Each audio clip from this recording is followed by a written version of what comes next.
whenever we begin these gathering of warriors, there's always some. I want to make a couple announcements and then kind of help us to ground into the place and into the topic and why we're here. Um, our next gathering is going to be on July 29th. Our guest presenter and speaker is going to be a veteran Marine Corps veteran. His name's Robert Lahip. He is the founder and executive director of Bullets and Band-Aids. And they have convened together to bring veterans, writers, and artists to work and to share their stories where the veteran has the story and they have a story that's important to share.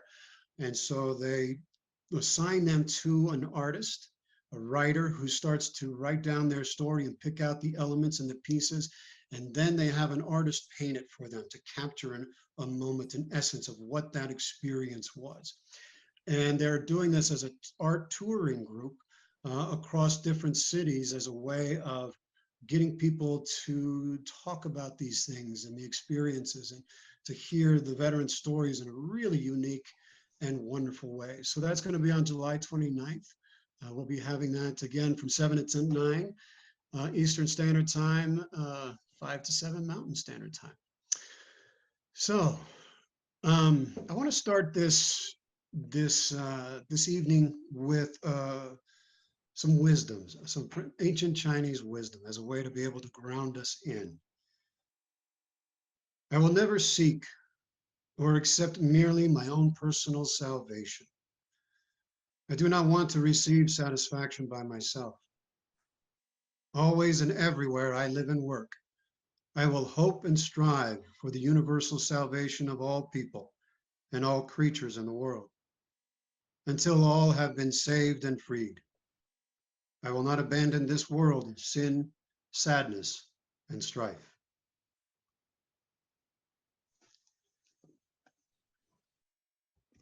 When we first started this Warriors Gathering, um, we were convening because we wanted to help each other during crises.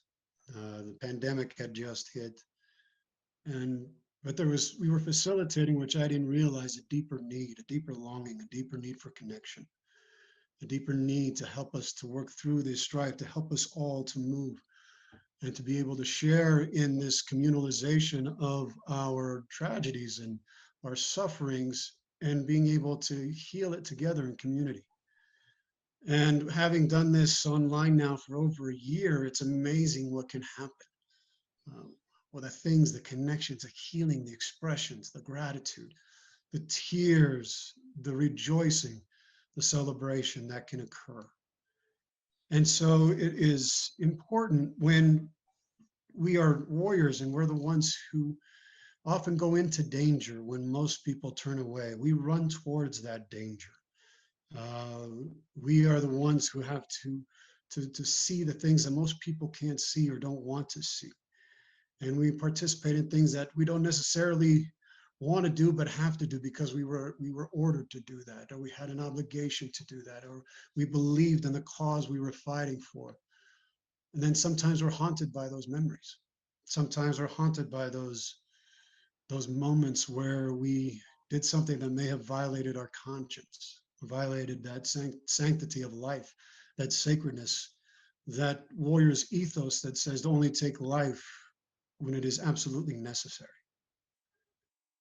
And a lot of times our Vietnam veteran brothers are tortured and by the reminiscences of the things that happened in the past.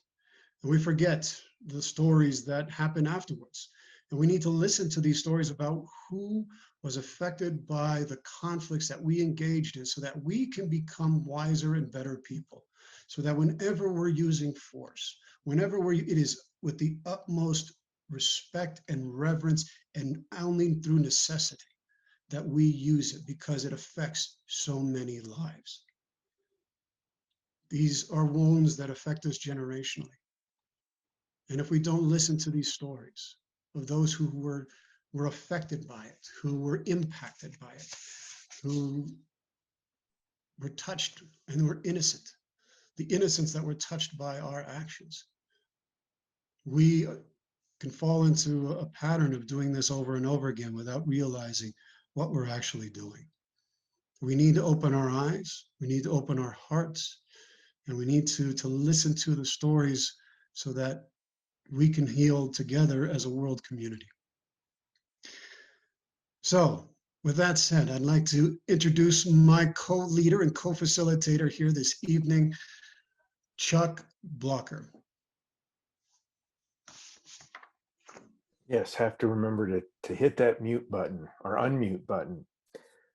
Thank you, everybody, for being here tonight. It is my pleasure, as well as Charlie's pleasure, to be here, to be with our guest, Linda Tighe. Just want to make a couple reminders. I want everybody to remember to take care of yourself.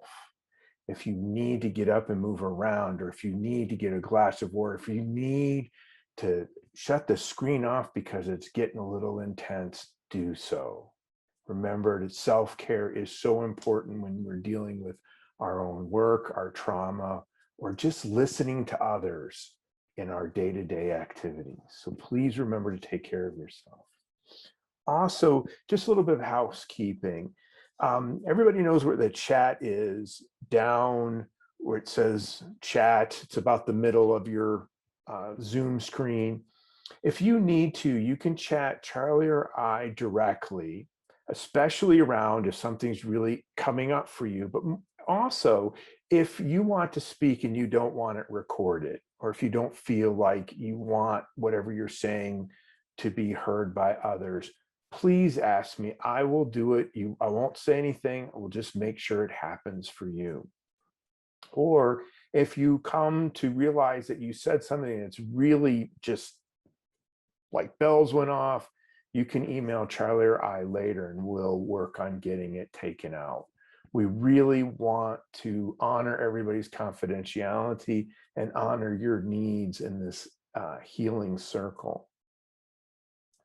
So before I introduce Linda, and it was my pleasure to have a chance to talk to her beforehand and get to see her radiance in her passion around this work, I wanted to read a Mary Oliver poem that I was inspired to find from my interaction with Linda. So here it goes.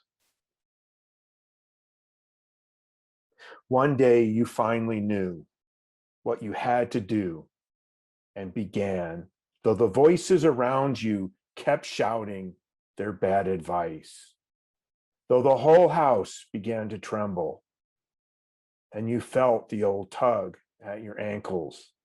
Mend my life, mend my life, each voice cried, but you didn't stop. You knew what you had to do, though the wind pried your stiff fingers at the very foundations, though their melancholy was terrible. It was already late enough. And a wild night, and the road full of fallen branches and stones.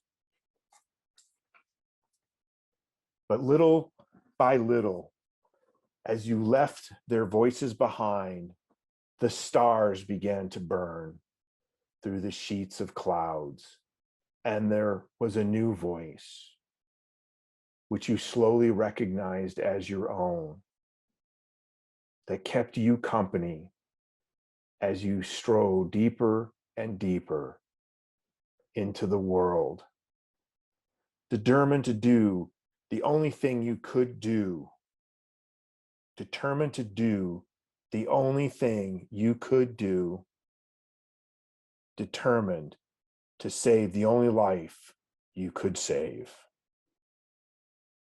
The Journey by Mary Oliver. It is with great pleasure I get to introduce Linda. Linda left Vietnam at the age of 2 as a refugee or boat person. She was on a boat of about 140 people, this rickety little craft, and on its way, leaving Vietnamese communist government. They were attacked by pirates, and a whole host of traumatic things happened.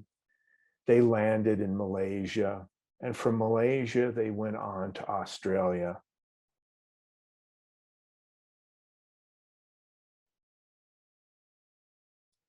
Linda was affected by this trauma, coming to Australia, not being with her land that she was born in, her parents devoid of all their cultural resources,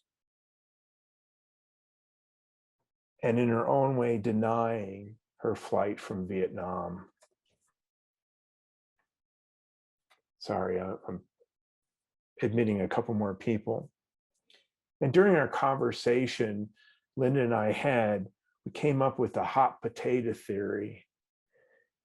The hot potato theory is, oh, you're asylum seeker. Here, we'll give you this. Oh, we're done. Oh, nope, we'll give you this. Oh, we're done. And kept going back and forth. And during all this time, the only way, not the only way, but the way she could deal with all of this was assimilation. She just became what she needed to survive. As Linda was growing up, the trauma took its toll unbeknownst to her. And she would just do things to try to heal that trauma, but in ways that were not productive. Linda got into the entertainment business and for many years did a lot of different things and started to actually burn out. And during one of her burnouts, she came to Alaska. And in Alaska, she discovered yoga and somatic therapy, which really helped her recognize the physical connection to trauma.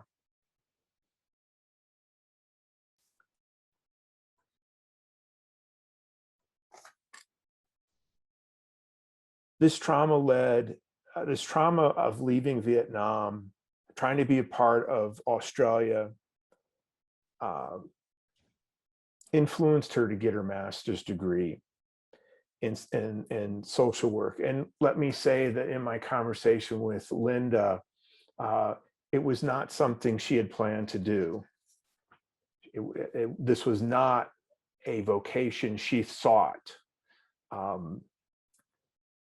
And so with that, as she discovered her the physical connection to trauma, she discovered meditation, mindfulness, and yoga, and how that affected recovery positively for addiction, trauma, and mental illness.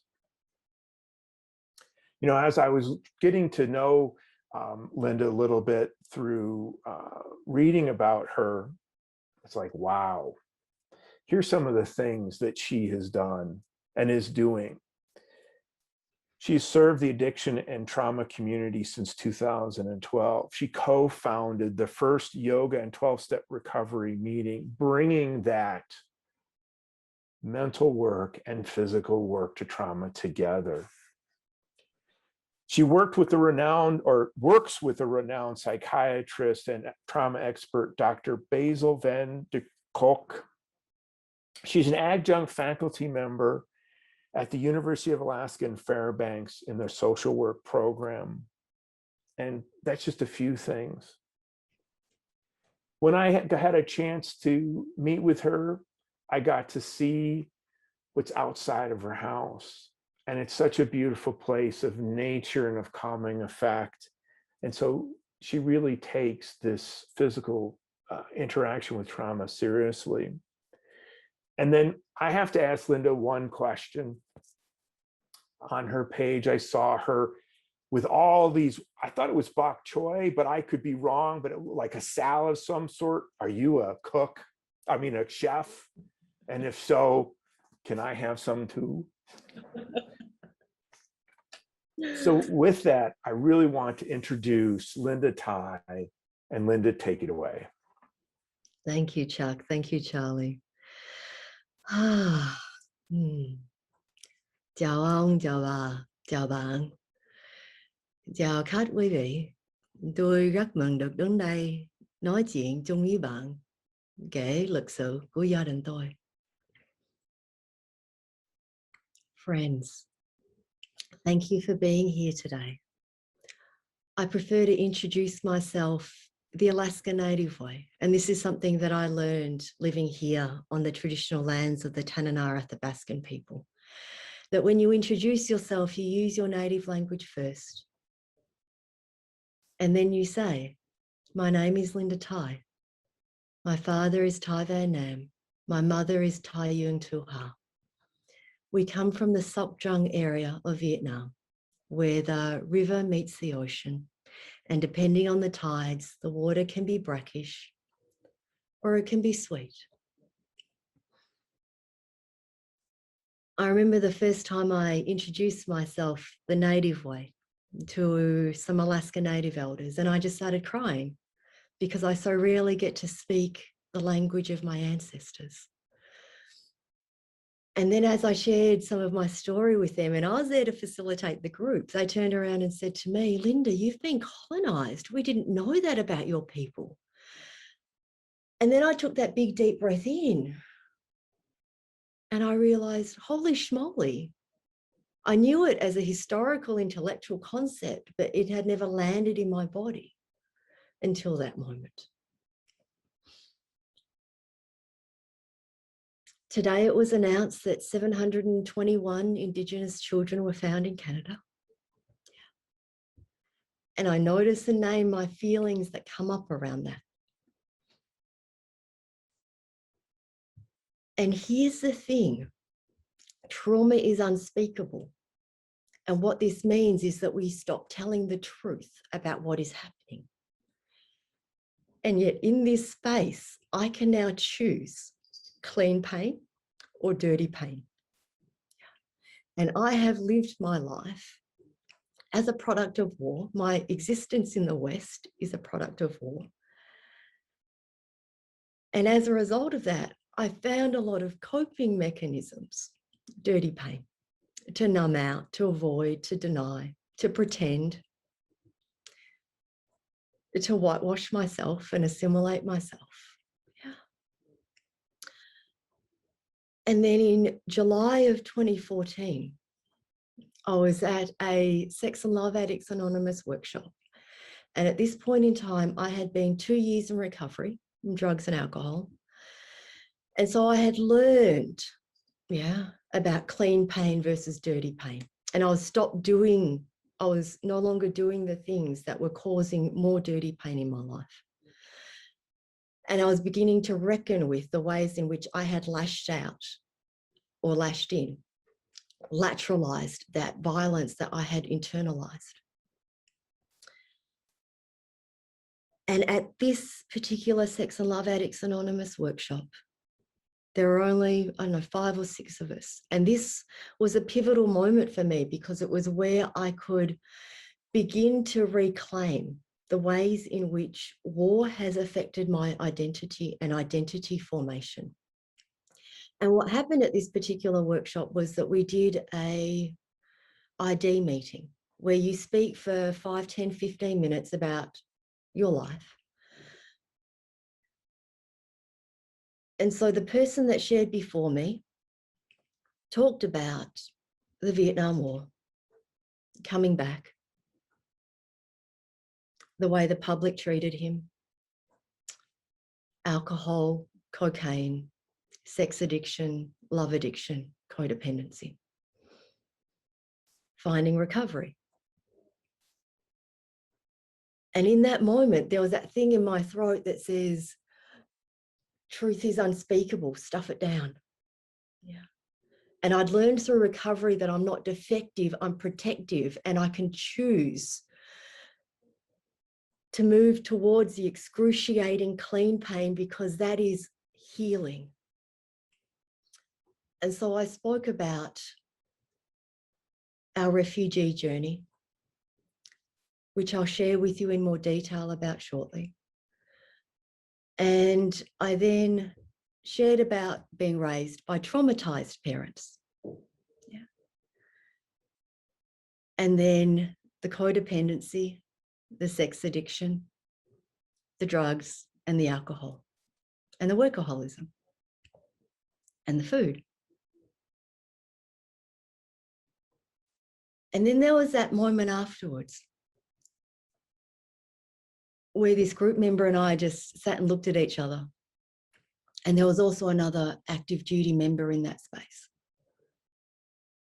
And it was that burning of clean pain, which was so healing in that moment. And that was 7 years ago. And so the whiff of the sniff of the idea of the possibility of what could happen in a space that is designed from this desire to heal. I spoke with my friend Wendy a couple of days ago, and Wendy's a linguistics professor here at UAF. And she is one of my inner circle friends, and she doesn't tell anyone about this, but she's also a veteran. And she served combat in Iraq. And I asked her, what do you think about me and this event coming up? And I've been invited into this space where I'm sharing my story about how the aftermath of the Vietnam War has left its legacy on me and my family, to Vietnam veterans and other individuals who've also been impacted by war. And we're on the phone and she starts shaking. Yeah, and she says, Linda, in this moment,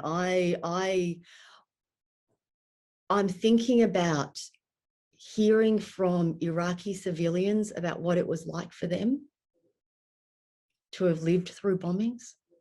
And I can't do that right now.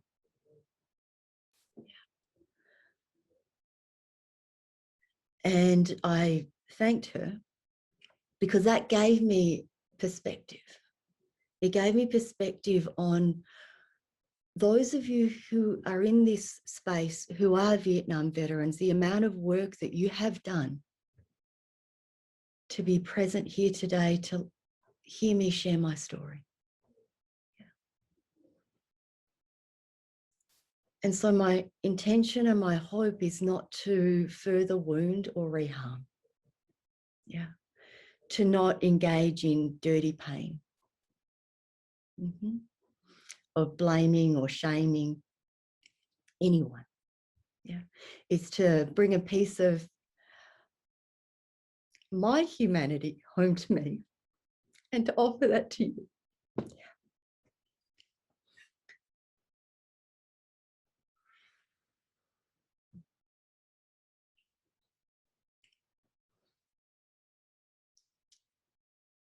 And I feel that there needs to be more spaces for this, because in my 12-step meeting on Sunday, my home group, and it's an all A's are welcome fellowship, we shared about the topic, and then I looked around the room and I said, hey, would it be okay if we talked about war? Because I've been to hundreds of 12-step meetings and not once has war actually been the topic. And so one by one, we just, shared about my father with PTSD, my husband with PTSD, myself with PTSD, my grandfather, grandmother. Yeah. We don't talk about war. We don't speak our truth about it. And when we do, we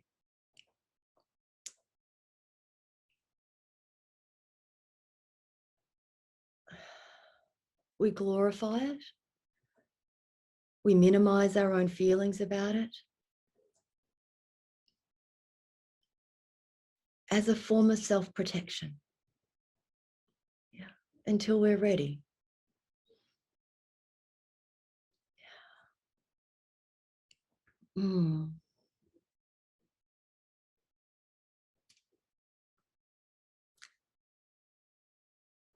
So Saigon fell to the communists on April 30 of 1975.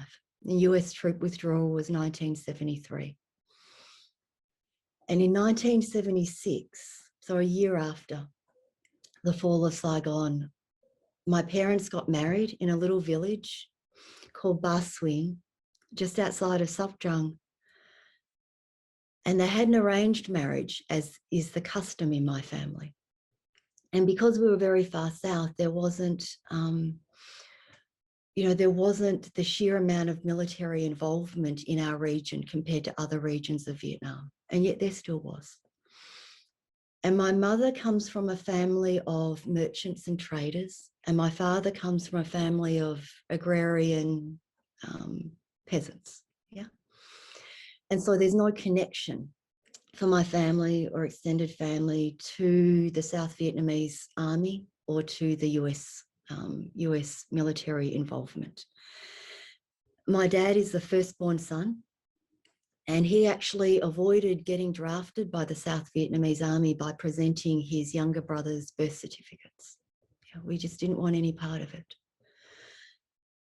And I share this because I'm aware that not many of these stories get shared. Many of the stories that are shared are by Vietnamese who are now overseas, whose parents were involved in the South Vietnamese army or worked with the US military. And for me, growing up in Australia, most of the folks who were connected to the South Vietnamese army or to the US military moved to the US. Yeah, and so that informed a lot of overseas Vietnamese culture in the US, but not in Australia. I was born in February of 1977, and I'm living with my in-laws, and my dad was wanted by the communists. And this is because he worked at his aunt's gas station, and petroleum was a product of national importance, plus he was working for a capitalist, which made him wanted by the communists. And so he was in and out of hiding the whole time Mum was pregnant, as well as, after my birth.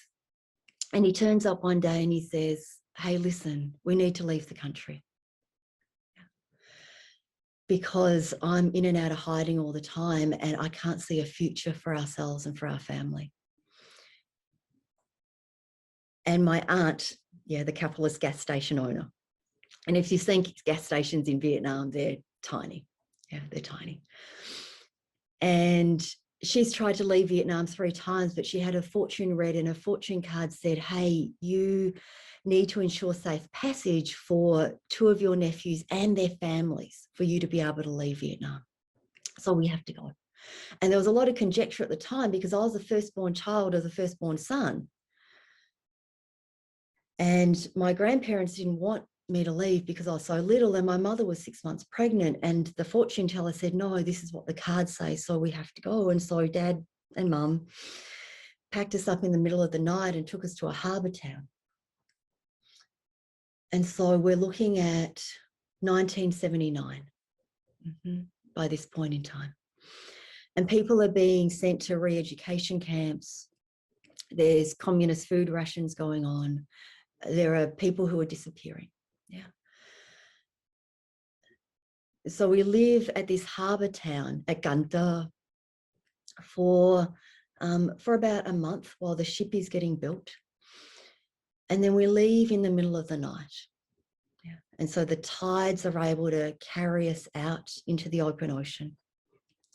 And because we're Vietnamese Chinese, what was going on at the time was there was a border war with China, between China and Vietnam. And so there was this encouragement that if you were Chinese origin living in Vietnam, to leave. Yeah, so a form of ethnic cleansing, so to speak. And so we get on this boat with 140 other people. My mother's 6 months pregnant. I'm 2 and a bit years old. Parents with an arranged marriage. And so we make it out, we make it into international waters. However, the thing is with the boats at the time is that all the boat builders only knew how to make boats that were suitable for the Mekong Delta, right? River boats. And the engines that we could get our hands on and the props, the propellers, were all made for river travel. And so here we are out on open ocean, big waves, with a boat that isn't suitable for those sort of conditions. Pirates from Thailand were taking advantage of people at the time out in the open ocean. And so they had seaworthy, ocean-worthy boats that quickly outrun us. And so one of the memories that got repressed, which came up through my own trauma reprocessing, is one where the pirates raided our boat. Yeah, and they're taking women off of our boat onto their boat. And the memory that came up for me was me holding onto my mother's pant leg. Yeah. And this was the birthplace of that silent scream. Because I wanted to scream out, but I couldn't. But I'm not defective, I'm being protective. Yeah, it becomes a superpower for me to stuff my voice down. And yet there's a silent scream over which gets overlaid another few thousand silent screams over the course of my lifetime. And yet it's a protective mechanism. And at the time, I knew I had to not dissociate. I had to not faint. I had to not leave my body in such a way that my body would go thud on the deck of the ship, because that would then draw attention to my mother. Yeah.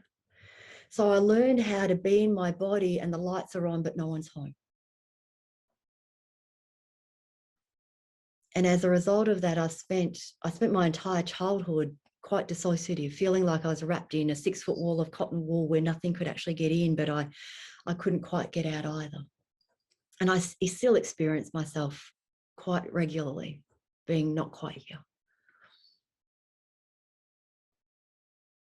And so after some time, the women that were on the pirates boat got returned to our boat. They disabled all the motors and all the lights except for one light. And so we floated out at open ocean. And after a few days, our boat got carried by the currents towards land.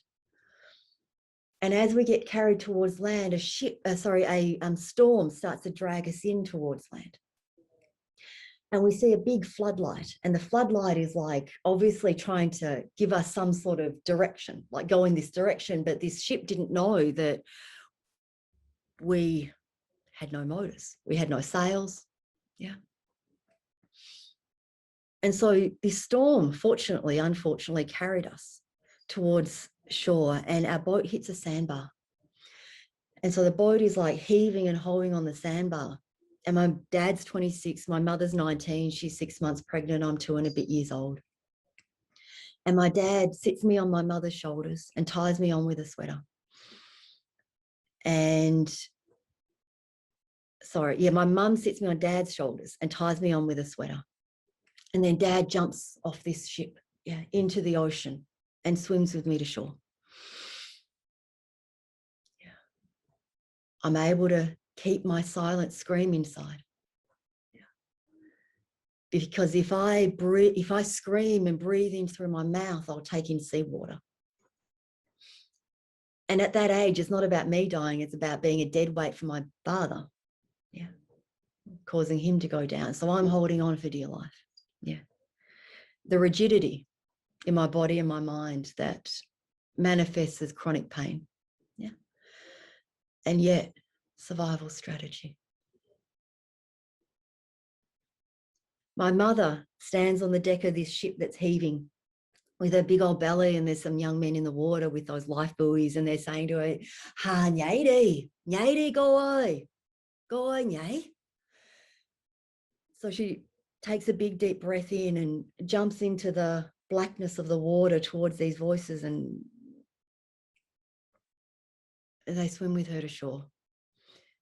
And somewhere on the shore that night, my father and mother find each other, and my dad buries us up to the sand, up to our necks in the sand so that we can stay warm. And then the next day, people go out to the ship to salvage any food or anything that they can find. Some of the survivor guilt that my parents experienced was from that night, because there was a young boy whose parents swam with him side stroke to shore. And that boy didn't make it. And it was actually the images from the Syrian refugee crisis that brought back waves of post-traumatic stress and post-traumatic grief that actually opened up my parents to sharing with me that part of their story. And I had no idea that survivor guilt wasn't just leaving our relatives back in Vietnam, it was also the people that we knew along the way who didn't make it.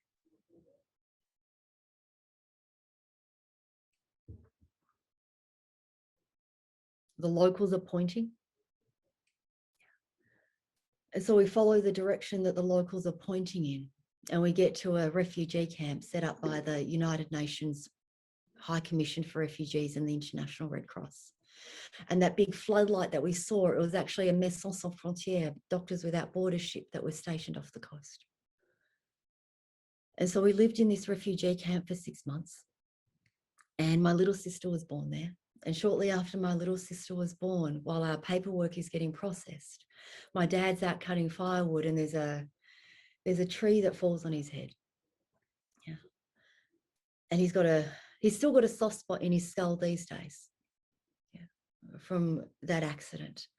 And yet at the time, what happened is that he started pooping and peeing and laughing and crying, and the Médecins Sans Frontières, through an interpreter, said to my mother, we need to operate on him so that we can diagnose and assess, and maybe we'll be able to do something about it, and maybe not. But surely he's going to die if we do nothing. So can we have your permission?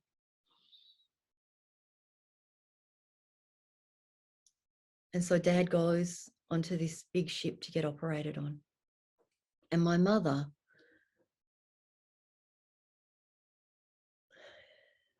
my mother's 19 with a newborn and a 2.5-year-old. And whenever I have hard moments in my life, I think back to that in my mother's life. Yeah. And we talk so much about intergenerational trauma, and we don't talk about intergenerational resiliency.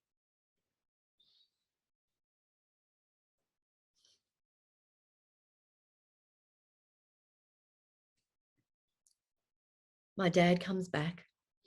He makes a recovery as best as he can with what we have available. And he's got this big bandage wrapped around his head like Frankenstein. And I'm a bit dissociated and numbed out. And my little sister, thank goodness for my little sister, who is a sweet little angel, apparently. Because when we had our interview with the Australian immigration officials who lived in the refugee camps at the time, because that's what was happening, apparently she was so cute that the Australian immigration officials just played with her and then stamped our paperwork and said, welcome to Australia. And so in December 1979, we landed in rural Australia. We were sponsored out under a pilot rural resettlement scheme that was set up through the Catholic Church, through the Archdiocese and the various subdioceses. And Tumut being a town of, I think it's 7,000 people these days. I don't know what it was back then. You know, being a small town, the Catholic Church and the Anglican Church congregations got together to help myself and 3 other Vietnamese families resettle to Australia.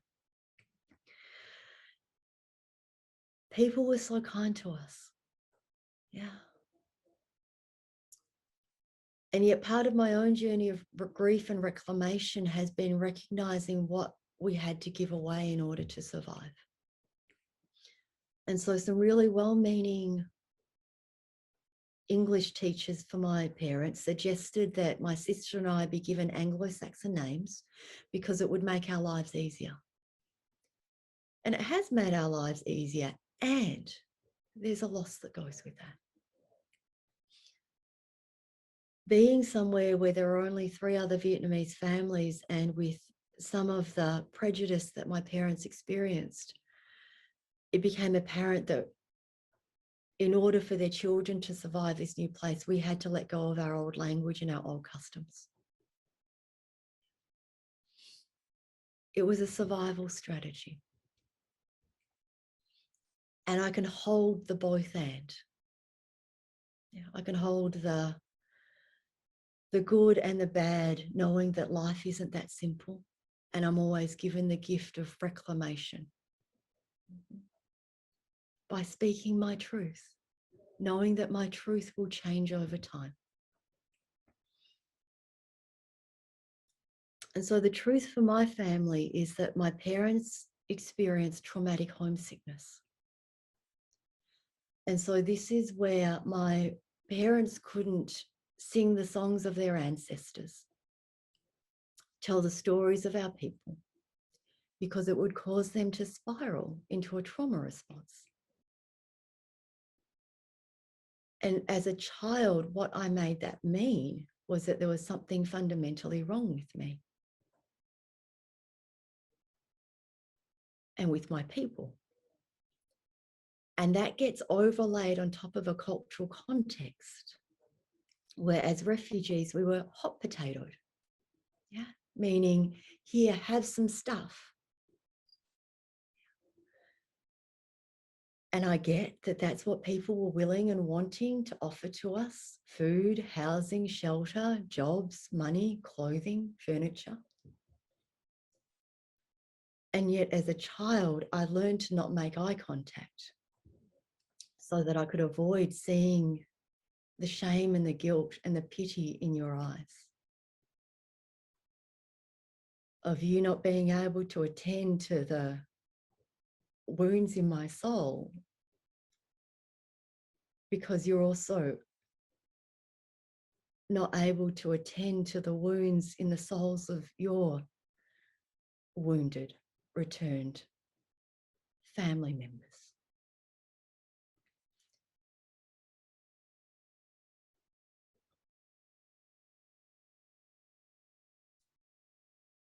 I grew up not wanting to talk about war. I avoided all movies related to war. Forrest Gump was the first one I saw. I was well into my 20s. I think I cried the entire time while everyone else was laughing.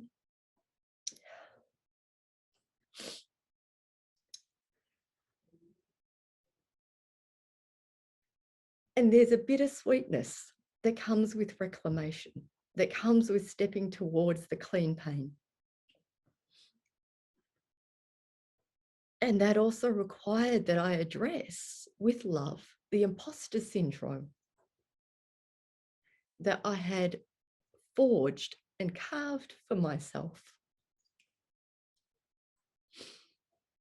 Because here I am in this larger cultural context within a family where my parents are traumatized, but not traumatizing. And there is a distinct difference. And so my parents aren't angry, alcoholic, rageaholic, abandonaholic. Yeah. They're depressed and dissociated and ghost-like and barely there. And I can't ask questions about who we are or where we're from.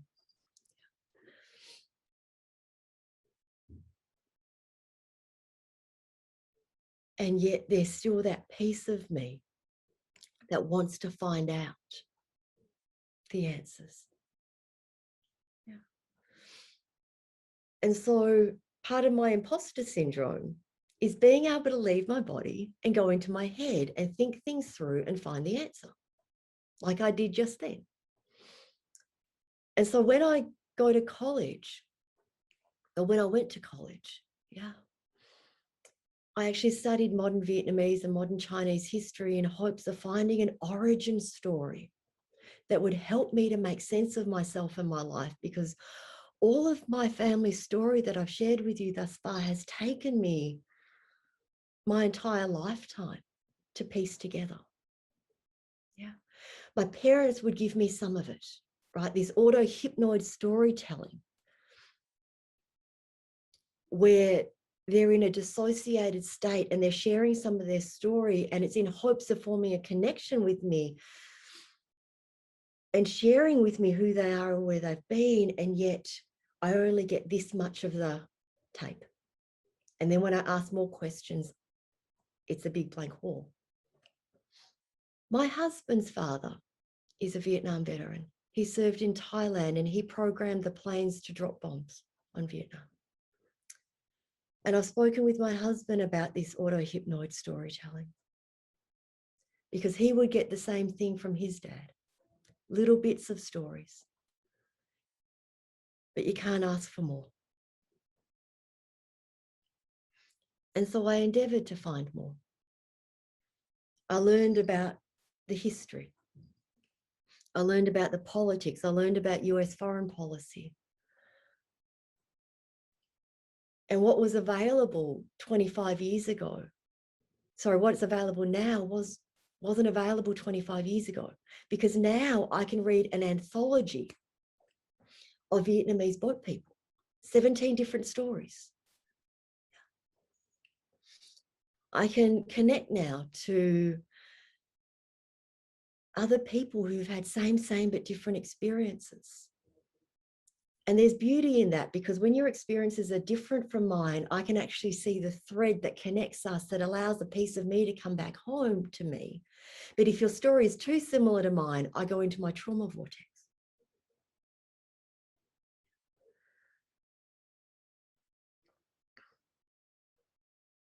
And yet I haven't ever found a space where we talk about the impact of war. Personally, on a family level, on an intergenerational level, or on a cultural level. Yeah.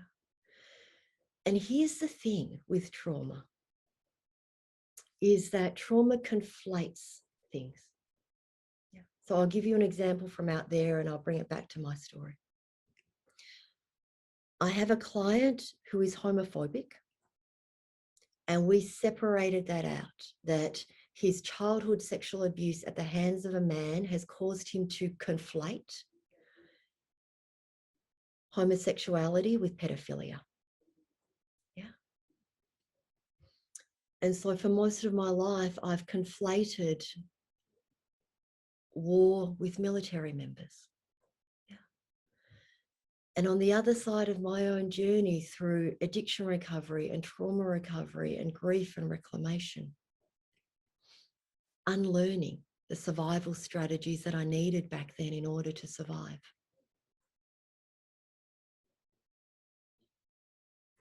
I can now separate the two. I can be against war, and I can support people who've been where I've been and seen what I've seen, who've been affected in the ways that we all get impacted by intergenerational trauma. Yeah.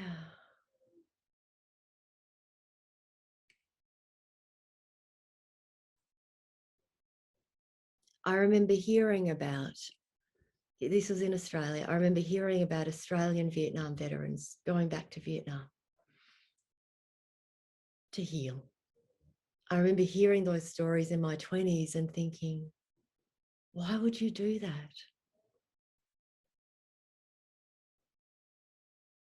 And yet I find myself at the age of 44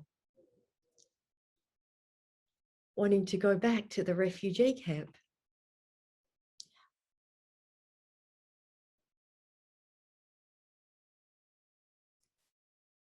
And maybe my family will come with me, and maybe not. And maybe I can find other people who also lived at that refugee camp who'd like to make that journey with me.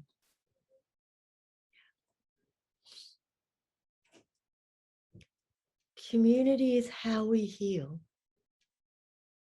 And I saw that when my parents finally moved, did the secondary migration from this, little rural town in rural Australia. And we went to the big city of Melbourne in 1981, and we found other Vietnamese people.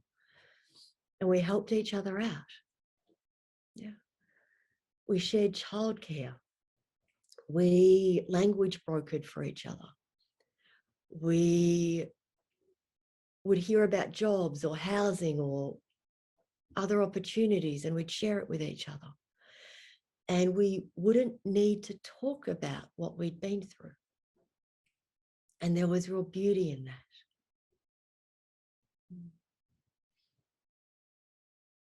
Eventually, I'm having feelings coming up. I would like to create an anthology, of stories from my parents' generation, as well as generation 1.5. They are people like me who were refugees under the age of 12, as well as create a community of diaspora, generation 1.5 and 2.0, who are living elsewhere as a result of displacement. Because I truly believe that it's in community that we heal. It's where we can begin to speak the truth.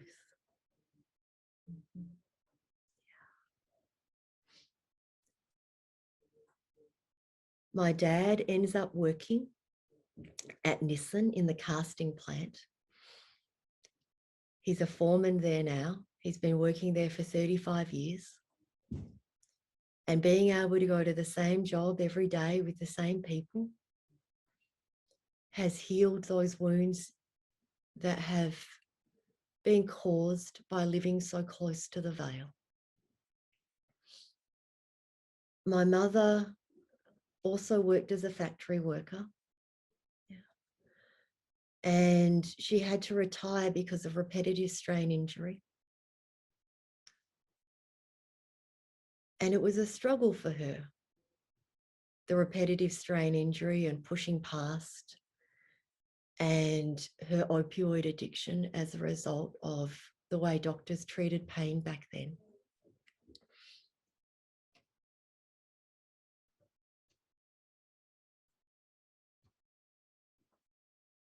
Nine years, and she was able to stop. And yet it's something that we didn't talk about in our family until probably about 10 or 15 years after that. You know, part of the survivor guilt that my parents experienced landed on me as vicarious survivor guilt. And so I saw my parents saving money to send back home, to Vietnam, to those who didn't make it or weren't able to make it or were too elderly to try the journey. And I saw them not ever being able to enjoy their lives because it never landed in their body. We've actually made it.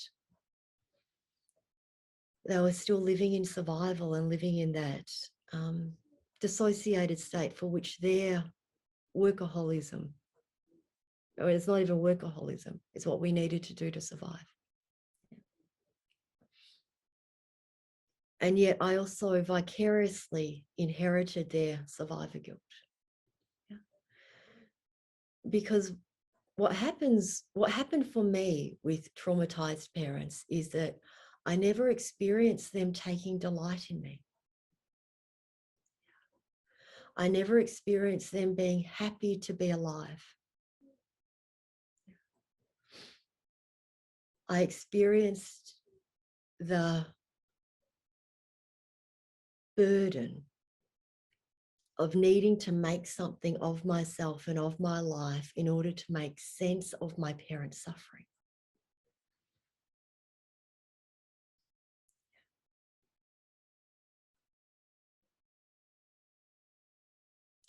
We speak about this in Asian communities, and yet I know this also affects other communities. This little part of me that wants my parents' approval, that wants to see them happy, and somehow thinks that I'm the one, or I should be the one. I could be the one. And I can speak my truth these days without feeling like I'm betraying the love that my parents have for me.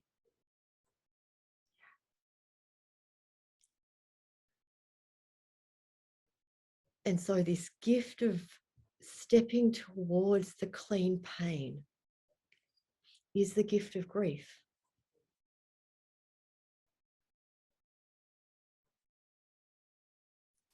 And in the world of trauma therapy, we talk so much about trauma. We don't talk about resource. We don't talk about community. And I'm just going to say it, because many trauma therapists haven't done their own work around grief.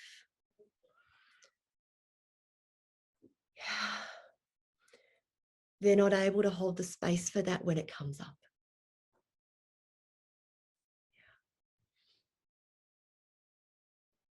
And we can only grieve something that's within our circle of worthiness. I now exist within my own circle of worthiness.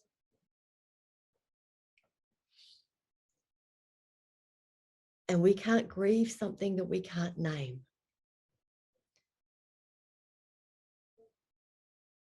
And there is so much ambiguous grief that goes along with being raised by traumatized parents, because we don't get what we didn't get. It becomes ambiguous. It becomes like something in the landscape that I know isn't quite right, but maybe it is because it's become normalized by my family or by culture. And yet to be able to be curious, to be able to go to events where you can hear someone else telling their story and go, oh, that landed on a place of clean pain inside my body.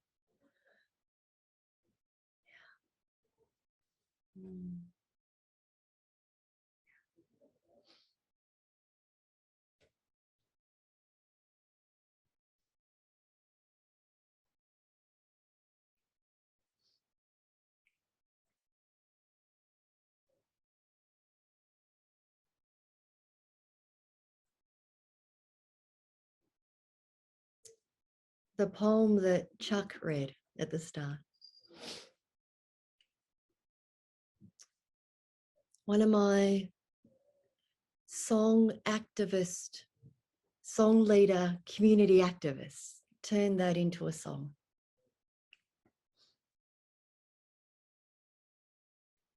Sing me a song about your story. Sing me a song about your womb. Do you remember before the storm, when we danced to the rising moon? One day you knew what you had to do, to surrender your soul to save the only life you knew. One day you knew what you had to do, to surrender your soul to save the only life you knew. Mend my life, each soul cries. Mend my life, each soul cries.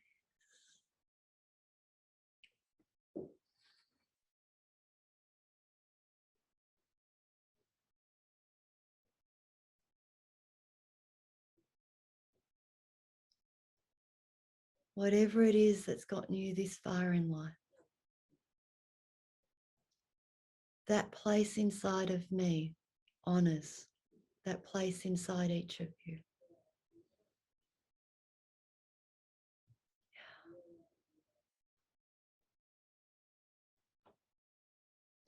One of my friends said to me once, the chapter's never finished. You know, the story's never completed, the book's never done. We're meant to return to these themes in our lives. And every time we do, there's a little bit more of ourselves that we can reclaim. And it's meant to be that way. We only go as fast as what we're capable of integrating.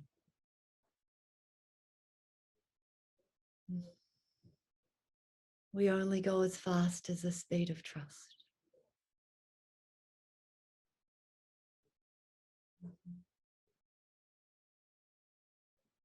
My heart turns towards the next generation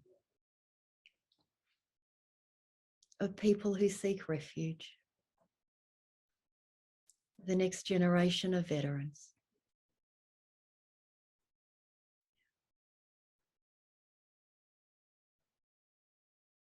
And if we look at the world, we look at the backdrop of the last 400 to 600 years of human history. It's a history of war, displacement, land theft, genocide, colonization.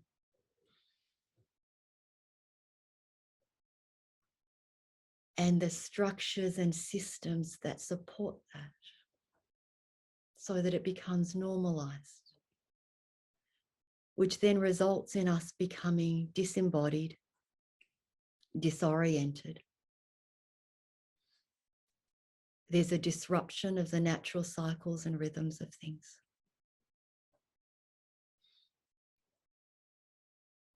And when I do my own personal work, I'm able to mend the hoop.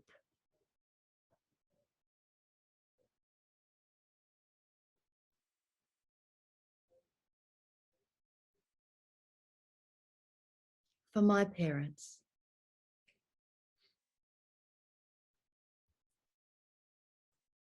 the person that I am now, that I bring to the relationship, allows them to speak truth about their own lives.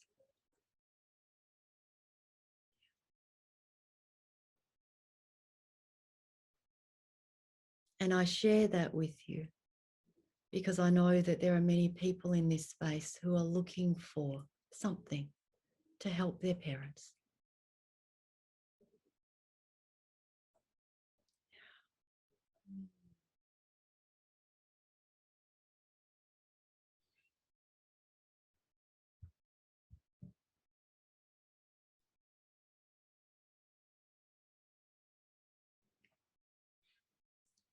So I invite you, if it's okay with you, to attend to your body.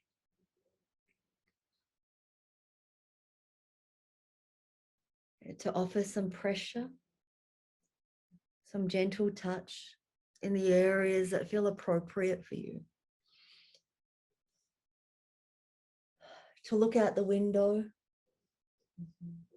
to look for your exits, to look behind you, to look behind you the other way,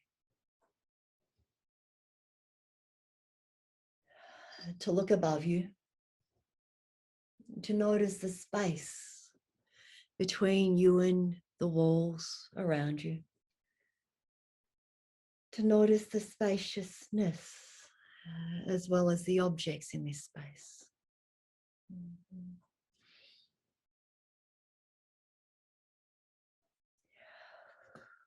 Unhinge your jaw. To squeeze up and in, and to take up some space. And to make some sounds.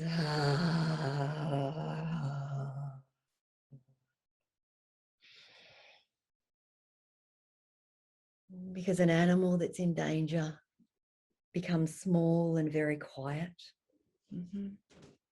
Yeah.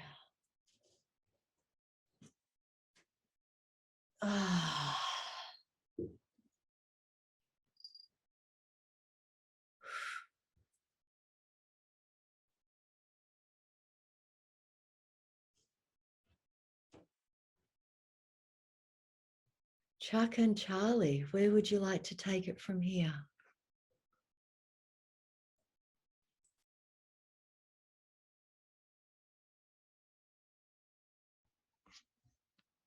Linda, that was beautiful.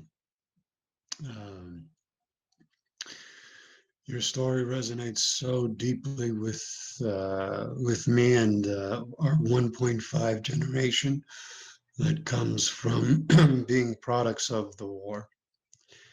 And I feel that your story is my story. I see your challenges and the fright and the terror as my challenges and fright and terror as a little boy, seeing the same thing.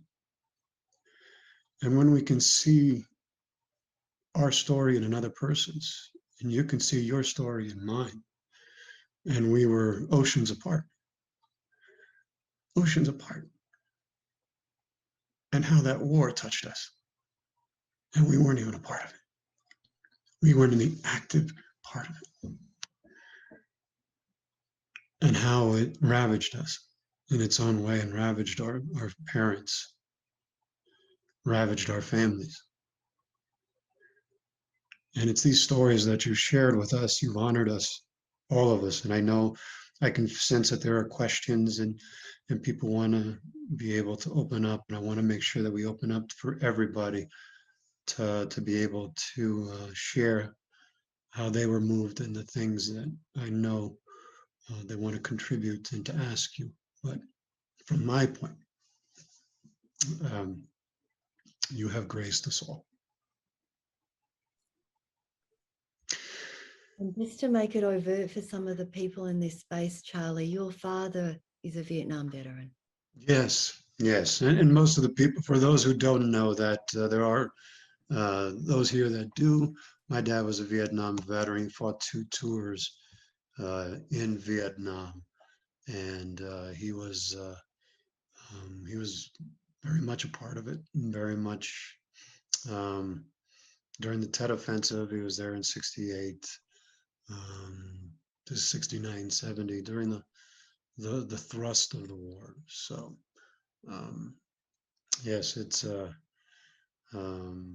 has shaped and colored and influenced our lives on multiple levels, emotionally, spiritually, psychologically, familially, our traditions, everything, how we would respond and interact with one another, the very same issues of alcoholism and drug addiction and codependency and dysfunctional relate, all of the same things showed up in everyone. So um, thank you for reminding me to clarify that, Linda. For those of you who don't know me and don't know our group here, um, that's we want to touch and bring veteran stories here and those touched by war, so that we can have this open-hearted communication about what it does to us. So, Chuck, do you have? Charlie, the words that I am pondering are just not enough for what Linda and you have brought um, to this. And it is the story of the family, the needing of healing, that is so important here tonight. Um, when the three of us got together and talked, they helped me figure out that my biological father, who is a naval seaman, affected what I am, and I never realized that. And that's something that I really, it's like, whoa, so I was hit with a 2x4. But that's what the family does, whether it's the nurturing or the biology, it's here. And I really appreciate, Linda, you sharing how the Journey by Mary Oliver came into your life through song. And when I picked this, as I said, just I see you doing that last line, determined to save the only life you could save. And we all know the answer, and that was your own. And that's what we each do here for ourselves.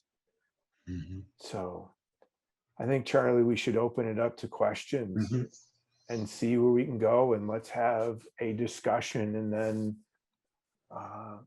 at the end we'll do a little meditation. Yep. So please go ahead, and whoever wants to go first, you can raise your hand. You can do a little of this. I want to ask Linda something, and unmute yourself and speak and talk with Linda. Who would like to go first? Mitch? I know Linda, I took a class of hers, and I'm not a Vietnam War vet. I have my own journey, but I'm going to leave the space here open for people that were in Vietnam or afflicted. But Linda, it's a pleasure to be here with you. You're a beautiful person. Thank you. Thanks, Mitch.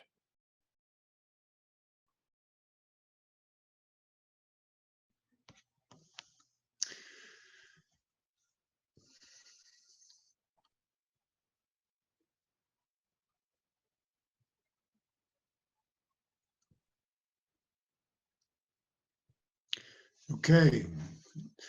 Ed. Doc, Ed. Good evening, everyone. Xin chào em Linda. Tôi là Ed. Tôi nói chút ít tiếng Việt. Tôi yêu Vietnam.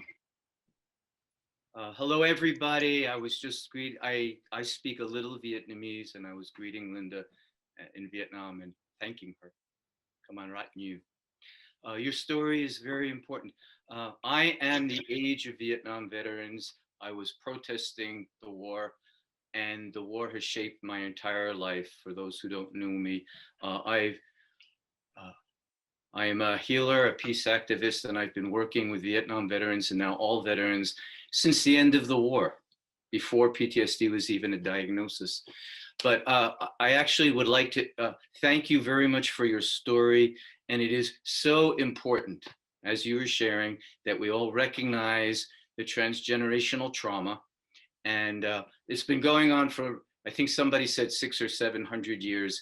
Make that 4,000 or 5,000 years, because the world has been continuously at war since the Epic of Gilgamesh.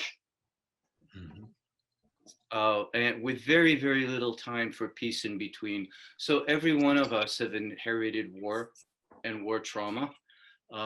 And Linda, you're absolutely right that we don't talk about it enough. My affliction is that I talk about it too much because it's my life's calling. But I'd rather talk about it and feel it with you and with everyone and live in our truth than live in the denial and the artificial pain. But this is what I'd like to say to everybody and to ask you. I really support and encourage your idea to go back to Malaysia. I'm a Jew. I've had to visit the concentration camps. An uncle of mine was killed there. I didn't have to be in Vietnam during the war, and I work with Vietnam veterans. So by now I've spent 2 years of my life in Vietnam, and I've been back 18 times. And I want to ask if you've been back to Vietnam. I've been to Can Tho. I built a school there, a kindergarten, where American forces bombed and destroyed a school. So we've restored it. And the ability of all of us to talk like this, and especially internationally, and to talk between peoples who once were enemies and warred against each other, but like you're doing and leading us to all step into the wound together and feel it together and know, like Charlie also just said, your wound is my wound is your wound. We're all wounded together. And when we step in there and discover that, there's actually an extraordinary healing and universality that comes. And I also want everybody to know that the Vietnamese are incredibly beautiful people. And I've led 18 journeys back. So I've taken several hundred Americans, about half of them veterans. Our veterans have healed more and better in a few weeks back in Vietnam than they've healed for 40 or 50 years since the war here. because of how welcoming, forgiving, understanding the Vietnamese people are. And they say what we're saying today. One Viet Cong veteran friend of mine, Tam Tien, always says to our groups, we are brothers and sisters who survived the same hell. And from now on, we have to be the lips and tongue of the same mouth, telling the same the world the same story. This actually, it's crazy, but it unites us. What tore us apart and broke us unites us and can bring us together. And we can learn the most beautiful and the deepest and the most courageous dimensions of ourselves and of each other doing this work. So I rejoice that you're okay. I hope Australia and the United States have been good to you and your family. And I also thank Vietnam for being so good to Americans who go back there and look for reconciliation and healing. And this is not governments. Governments have different attitudes. In Vietnam, the Vietnamese call this people-to-people diplomacy. Bottom up, or the old adage, if the people lead, the leaders will follow. Well, that's not so easy. It doesn't always happen easily and cleanly, but we can lead with healing and sharing efforts like this, and we're really open to each other's hearts. And also, for everybody, there were 1 million boat people, folks, and only a 500,000 made it. About 500,000 people were lost at sea. So Linda, you are also a witness and a survivor of one of the most brutal Holocausts in modern history. And you're carrying everybody's souls and everybody's memories. And you're so important as that kind of witness for us all and teaching everybody this part of our collective history. So I'll shut up now, but this is so deep in my heart and soul, and it shaped my whole life that I'm very happy to meet you. Rod Fui, to meet you and to hear your story. And I do want to know, have you gone back to Vietnam?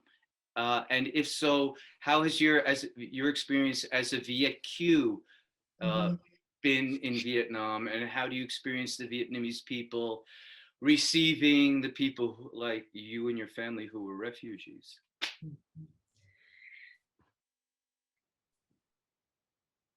Thank you, Ed, for who you are and what you choose to do with your time on this planet.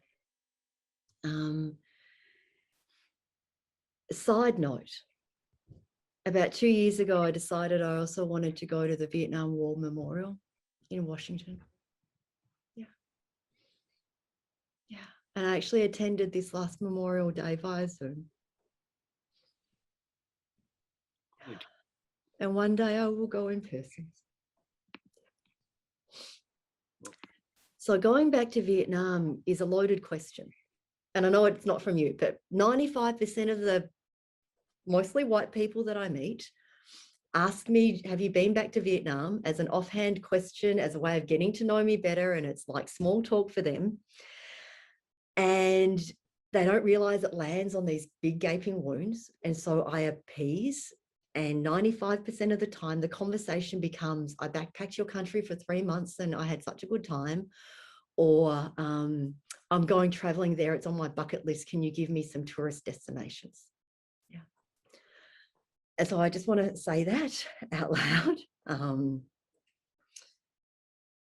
Going back to Vietnam, I was 19, the first trip I went back. And it was strange because I hadn't done any of the work that I've done now. And so I was literally going back to meet a bunch of strangers who are my relatives. And they're all like touching me, like, oh my God, you're real, right? And I'm like, why are you touching me? Yeah, and it was only like 20 years later that, because trauma keeps me in my little bubble here.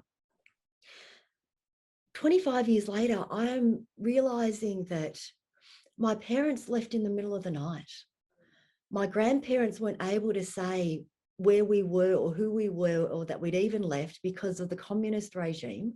So them outing themselves by their grief was not possible. Yeah. And my extended family could not out themselves through grieving our loss or our disappearance or our, and back then it was snail mail, it was letters. So you didn't know whether someone made it or not until years later. And so now I get why I went back to Vietnam and people are touching me. Yeah, because the last time they saw me, I was like 2 years old. And yet the person that I was at the time, just, it's a blank. Yeah. And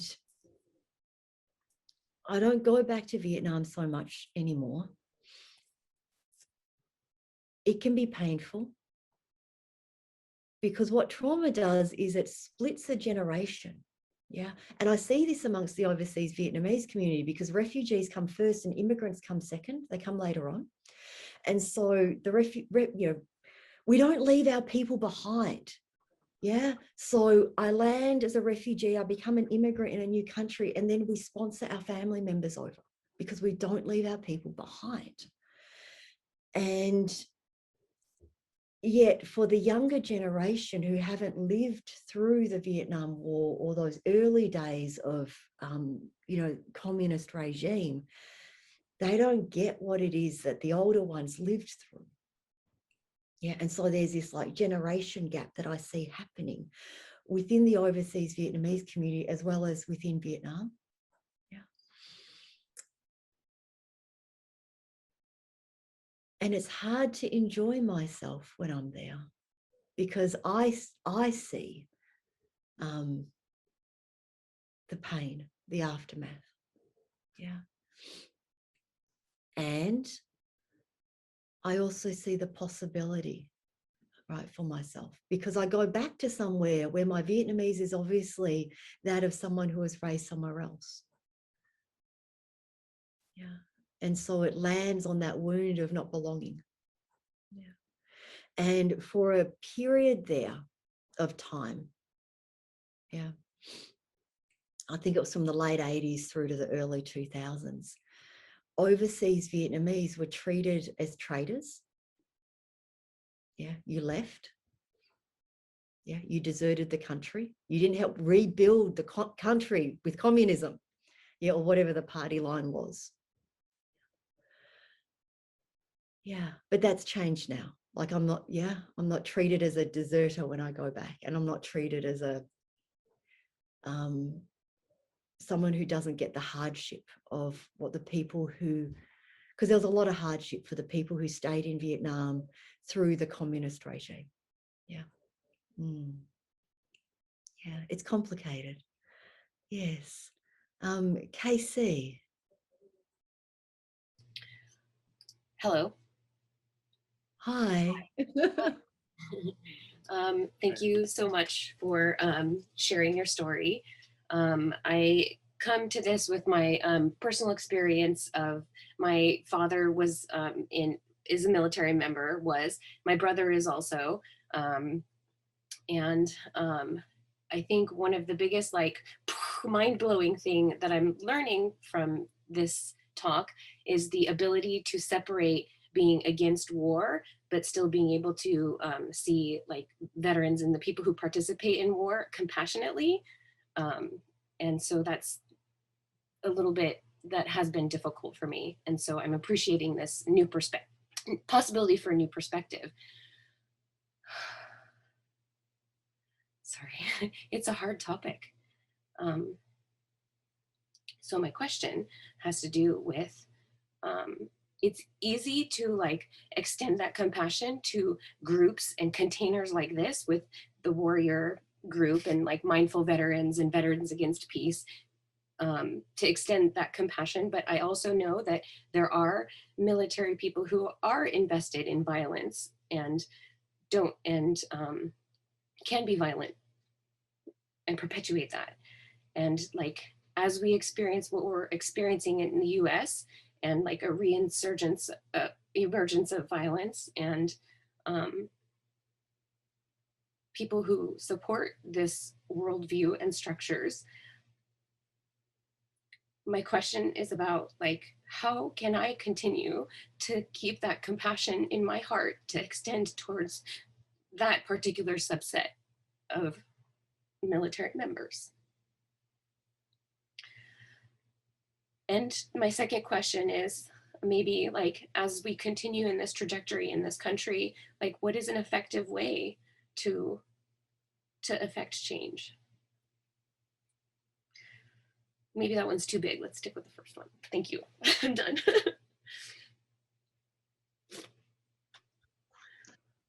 Wow, Casey, that so touched by what you shared and what you said. And the fact that it's been able to, this talk, it is a hard talk. I mean, this is a difficult conversation to have. But it's one of those conversations we need to have. If we don't touch on these kinds of conversations and be able to broach it in a way that is compassionate, understanding, honest, truthful, loving, brutal, straightforward, enabling and others to be able to sit and listen to these stories, we're going to have a continuing perpetual problem of this, like a pattern of behavior that just recycles itself over and over again. One of the beautiful things about the warrior spirit, the warrior ethos, Casey, that someone who truly has it and truly embodies it, is someone who only protects the innocent, who defends and loves the people that he or she, and that's the reason why they serve, is to protect that, to give that sense of nobility. There's a noble purpose. There is virtue and honor. There is a deep understanding of the sacredness of life, because you live on that precipice. You live on that edge where you may have to take it. And so we take it very seriously. And so being able to give those veterans and first responders and people who have had to deal with that, who have had to face that, some compassion and understanding of their humanity, that they may have had to do something that you don't know about to protect others, and they live with that consequence, and be able to open up your heart to them and say, we love you regardless. We can sit with you and we can empathize and hear what you have to say, so that we can learn from you, so we can really embody the true warrior ethos and spirit that enables us to live out the fullest expression of that, which is to honor life, to protect life, not to, and when it becomes dishonored in a way, or when it becomes dysregulated, it goes into perversions. It goes into the sadist warrior. It goes into the destructive portion, destructive warrior, where carnage and atrocity in that realm. So if we don't learn to be able to have these stories, so that the people who have been wounded and carry that warrior ethos, so that they can integrate these experiences, we fall into that shadow warrior manifestation. So the people who are called to this, majority of them are good people. They're honorable people. They're noble people. And being able to sit with them like we're doing today gives hope that we have this contract with each other. And we can't uphold our part of the bargain if we're not hearing you, and you can't understand your part if you don't hear us as well. And so it's an integration, and we have to hear the stories of where we went wrong, because we cannot make improvements and we cannot make corrections that need to be made if we just block that out. I hope I've answered some of what you said, and I know there's others. Doc and Chuck, I'm sure, can add to the conversation and help you do a little bit more. Casey, that's a hard thing. And piggybacking on what Charlie says, it's as though we need to come from a place of love and understand that, from my perspective, the reason why I joined the military was to help people, was to protect our country. And knowing there's that, and also understanding that each of our people that enter the military are different, and listening to their story. I think that's the piece of it that I've learned, is the deep listening, is to listen to Linda's story, Charlie's story, my buddy Dave's story, and Ed's story and Mitch's story, just so that and your story, Kate, to understand what your brother, why they did what they did as far as joining the military, and in doing that it's a choice. We don't conscript people anymore in this country, so really getting down to what is their core, and that's hard, because we also have to get around all the ego pieces to it as well. We need to get to the soul piece and listen, and then also listen from our soul. Mhm. Thank you, Chuck. Yeah, are there others can chime right in on this one, please? This is a big one. Yeah. I can chime in on this one. Yeah, is that when you look at it as a mass of people, yeah, when I see the mass of patriotism, like my body just goes into revulsion. And yet I work with people who are being med boarded out of the military. I work with veterans. I'm a trauma therapist. Yeah. And so when I'm able to sit and be with someone and listen to the story arc of their life and sit with that person in the midst of their moral injury, right, in the midst of their recognition of institutional betrayal. Yeah. While also hearing about who they were and why they joined and what they believed at the time, or their motivations, and then the things that happened along the way that caused for a new perspective to arise, reminds me of the story arc of my own life. Yeah, where I wasn't so self-aware for a long period of my life. Yeah, and we each have our own journey. Mhm. Yeah. I'm really resonating with what you're saying about rather than seeing it as a monolith, to like see each individual, because it is overwhelming, especially like people on the internet. Some really nasty people on the internet, and I can see how I allow myself to get overwhelmed by that. And rather than focus my energy on these like faceless people on the internet that are saying mean things, to focus on the 1 or 2 or 3 veterans that I actually know in my actual life, and actually connect with those individuals. So thank you for that perspective. Yeah, Casey, connecting with them, asking them why. Why did you join? If you ask me why I joined, it was to honor my father and my grandfather. They sacrificed, they went. My grandfather was in World War II, and he was fighting against a really dark time, an evil with the Nazis.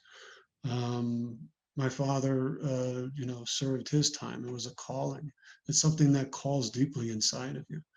I wanted to preserve and protect and honor life, and even give my life up for people I didn't even know, to protect that, so that others could live. I really believe that. That's why I joined. And of course, it wasn't exactly what I had signed up for and all those things. But when you get down deep into the core, I would argue that the vast majority of people, you're always going to have those exceptions that are sadistic, that are sociopathic, that kind of stuff. But the vast majority, men and women, they just have this deep, selfless desire to serve something greater than themselves in a noble way. Yeah. I I know. think Mitch Go ahead. was, sorry, Charlie. Mitch had his hand up. Yep. Just And then, real. Oh, no, go ahead. Go ahead. go ahead, Mitch. Go ahead. Go ahead. There's other people that haven't spoken. I don't want to take their time. If you guys want to talk, just very quickly. I came here to support Linda, but there's a lot of common threads here I'm noticing. And when Linda spoke, I don't know why, but I connected with her on many levels. So I'm Jewish, and there's a lot of intergenerational stuff that came down, and I'm a mental health care provider also for many years. I've worked with some very, very traumatized, horrifically wounded people. And I've gone through my own evolution this last year or something, because I came off a little, too much of my own wounding came out on people that I was trying to change in a more favorable fashion, and I don't do it anymore. I just say what's going on. I try to understand even some of these very hateful people. I'm trying to just be what's going on with you and have a dialogue instead of anger, because it doesn't work. So thanks, everyone. Again, I'm not a Vietnam vet. I always relate to it. I was a psychiatric nurse with some extremely violent people, and I'm lucky I'm alive. So I kind of feel like I've got my own little deal here. But it's not what you guys did. Thank you. Thank you, Mitch. No, you are always welcome here. Yeah. All of you, you're always welcome here at the Gathering of Warriors. Please. Thank you. Thanks, Mitch. Quickly, Mitch, we're a psychiatric nurse with extremely violent people is serving time in the combat zone. You've earned your wounds, you've earned your honor. I just want to say that to you, and so everybody knows it. So honor your form of service and the ways and the times that you've had to face the beast in the darkness and figure your way through and stay connected with the people you're trying to serve. No one ever said that to me before, ever. I really appreciate that. It's very validating to be in a group like this and someone to tell me that. No one is, I mean, Well, it's things about I- time, brother. You're things also a I've done. veteran. It's amazing I'm alive, honestly. Okay, thank you. Charlie, And more so, if it's amazing you're alive, you've faced the threat of death. That's what warriors do. You have been a warrior in your way. Honor your service, tell your stories, and you really belong here in a gathering of warriors. thank you. Hey, Charlie, is there anyone else that you saw before I interrupted you? If not, we have Charlene who would like to go. And I also saw David put his hand up too. So I just want to say, obviously I'm older and I was in Vietnam, I'm a vet, but it's interesting, the trauma that we experienced growing up and reaching the point where we became warriors and then coming home. I look to all the trauma that we've experienced post-war. You were talking about, hundreds of years and thousands of years of conflict. And you see the trauma and the sadness and the shattering that goes on in this country and elsewhere around the world. And you wonder, wow, what are we trying to do? I've got a new mantra. I've had it for about 10 years now. And my mantra is life's too short. So Casey, don't worry about those people on the internet. Just, you can do all you can to try to change them, but it's sad. It's really sad. And it's sad that we have the divisiveness in this great country of ours. It's very, very, very disheartening.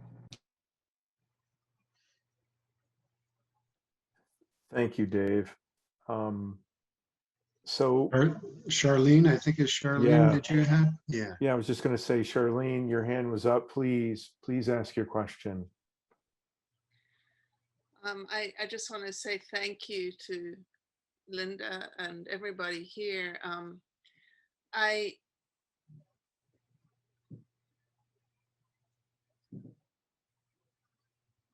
don't know where I'm speaking from. As a white South African immigrant to Canada, having been part of a colonized country and another colonized country, being part of just many, many things, sitting inside here today in Toronto with the awareness of the bodies that are being recovered. And when Chuck said he went so that he could protect his country, I just started to be really curious. When I think of Indigenous folk across the world, whose country is being protected? Mhm. And it was just really a moment of not wanting to lose sight of all of that as well. Mhm. And it's just here. And I love being able to be part of a community that can talk about the connections. And I don't know. I just needed to be curious about whose country are we protecting? What sends us to war?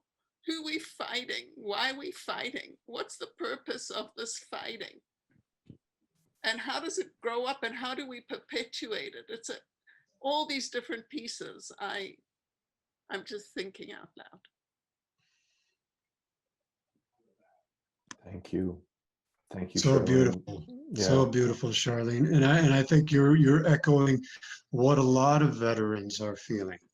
A lot of people that signed up for those things who had that deep core feeling of want, and then they realized that the common humanity of everybody on the planet, that's one of the things that we're awakening to, is like, my goodness, just because they're half a continent, or excuse me, half a world away, they still have the same feelings and experiences and hopes and dreams and wanting to have their families taken care of as I do over here. And how can I? And so there's this inner alchemical process that is happening that I think we're becoming and moving towards. And this is what I hope, Charlene, because of the things that we're learning. And when we have group discussions like this and conversations like this that are happening all over, where we're starting to see what is the point of war? Why do we have this? Why are we perpetuating this when the world is getting smaller and smaller?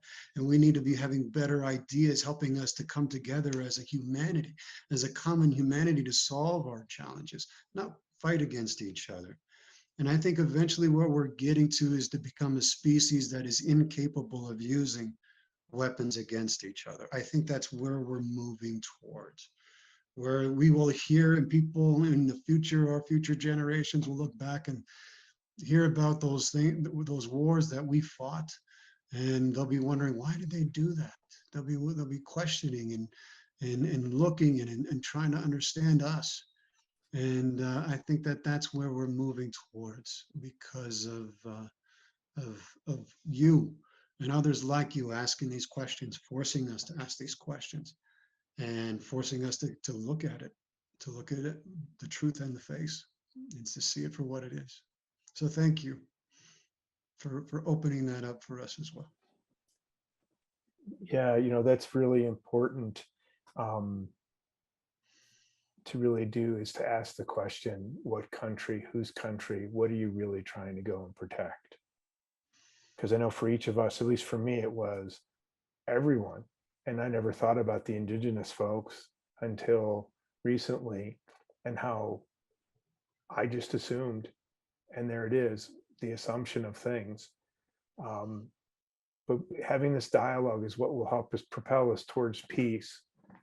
And we may end up having to have some ugly things happen, but the more we talk about it, whether it's Black Lives Matters or what our veterans are doing, or when they come home and talking about it and sharing their stories, this is the place, this is how we do it. Thank you, Charlene, for your courage to bring that question forth.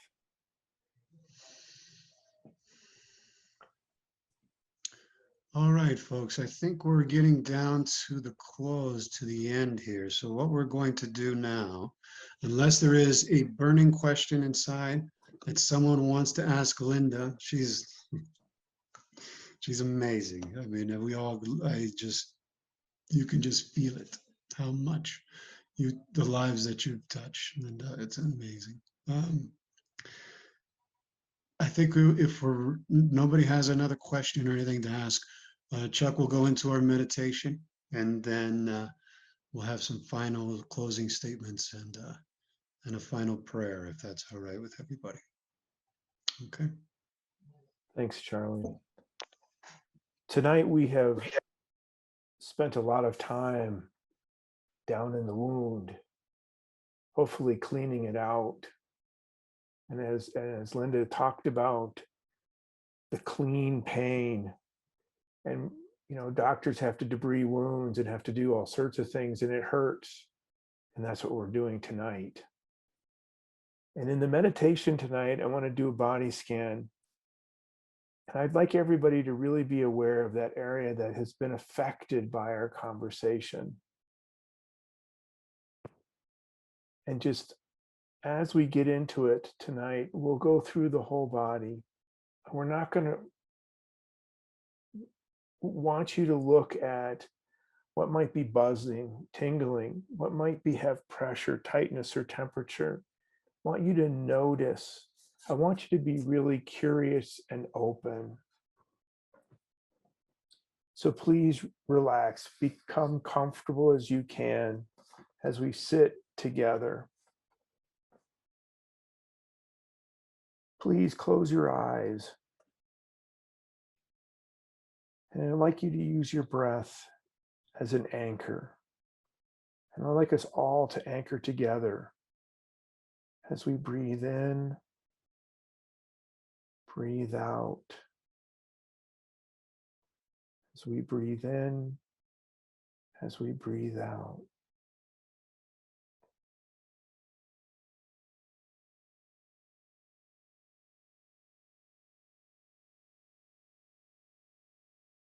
Bring your awareness to your feet that are planted on the ground, to your toes, to the top of your feet. Become aware of the sensation. Be curious, like you've not done this ever before.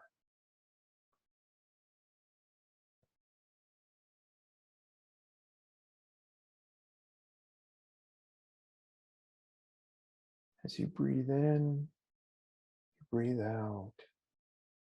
Focus on your ankle. Feeling into the joint. What's going on?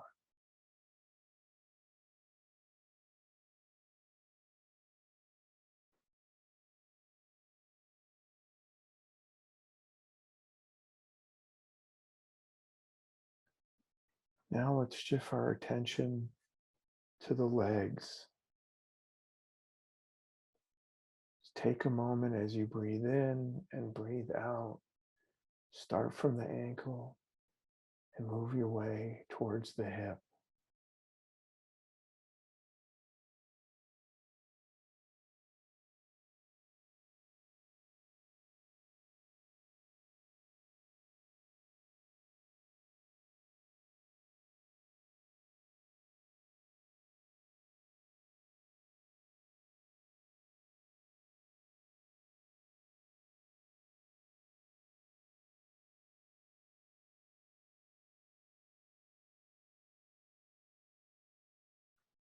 Now let's shift to the hips.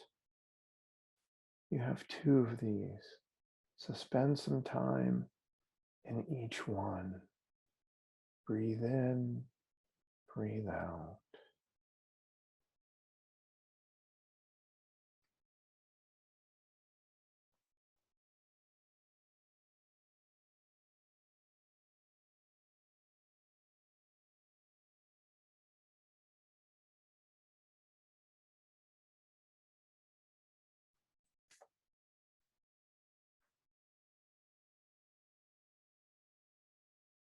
As you shift from the hips to your torso, your back, feel what is going on in your back. You tend to carry more energy there.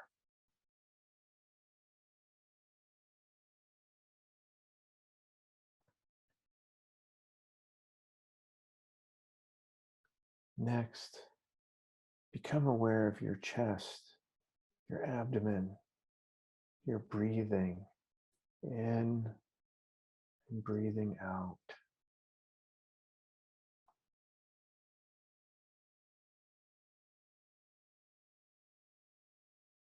Pay particular attention to how you breathe. Is it fast, slow? Just notice it.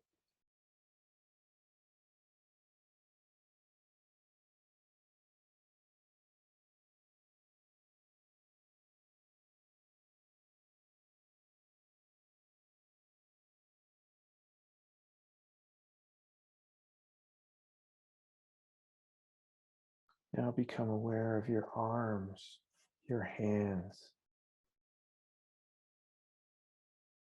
choosing to shift your awareness to each of your fingers, one by one. Notice what's going on.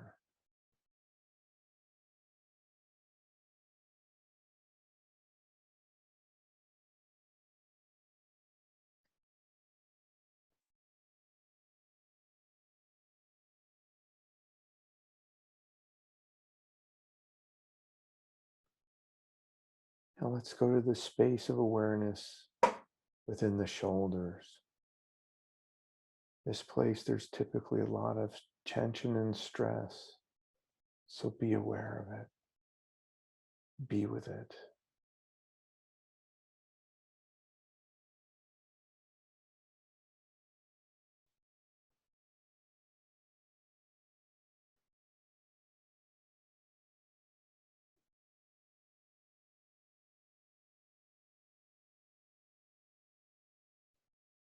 Let's go up the neck.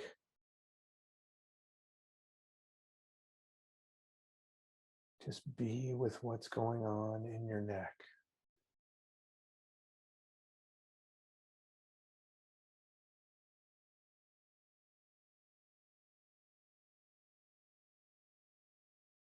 Feel the sensation in your face, the top of your head.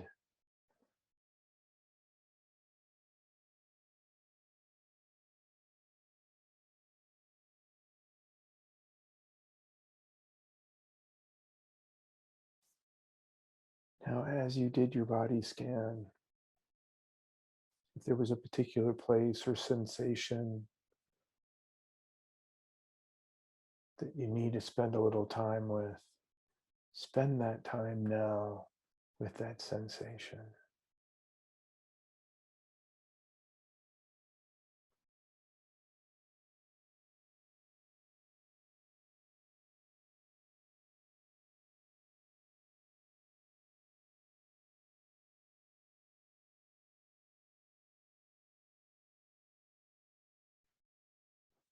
Now breathing in and breathing out, bring the awareness to your body, the feet, your torso, all those places. And with me now, let's all take 3 deep breaths. Breathe in, breathe out. Breathe in, breathe out. One more time. Breathe in, breathe out. And with that, let all that tension and anything that has come up during our time together to be collected by the universe.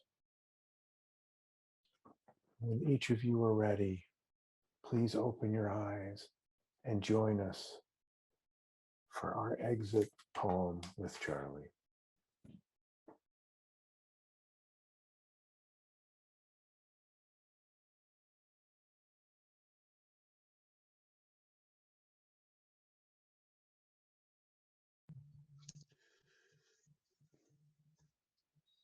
That was fantastic, Chuck. Thank you. That was really just the perfect meditation for this class. Thank you. Thank you everyone for being here tonight, for sharing space with Linda and Chuck and I. This has been amazing.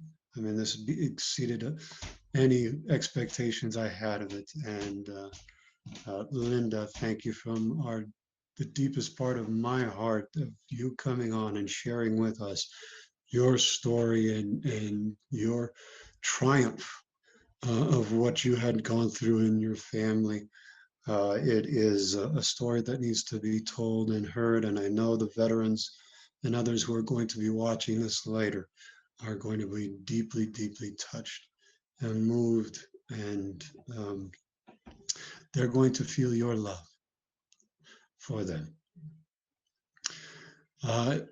We invite you to come join us next month.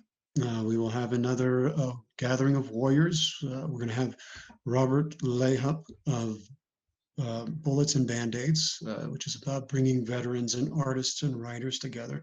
So please come and join us on next July 29th, same time. And we always close, folks, before we end the night with a poem and a prayer from this book. I fell in love with it. It's called Prayers for Healing, and it has 365 blessings, poems, and meditations from around the world. And it's beautiful. And the Dalai Lama had written something for it, the preface. And the prayer that I would like to end off with tonight to close off our evening is from Thich Nhat Hanh. We are aware that all generations of our ancestors and all future generations are present in us. We are aware of the expectations that our ancestors, our children, and their children have of us. We are aware that our joy, peace, freedom, and harmony are the joy, peace, freedom, and harmony of our ancestors, our children, and their children. We are aware that understanding is the very foundation of love. We are aware that blaming and arguing never help us and only create a wider gap between us. That only understanding, trust, and love can help us change and grow.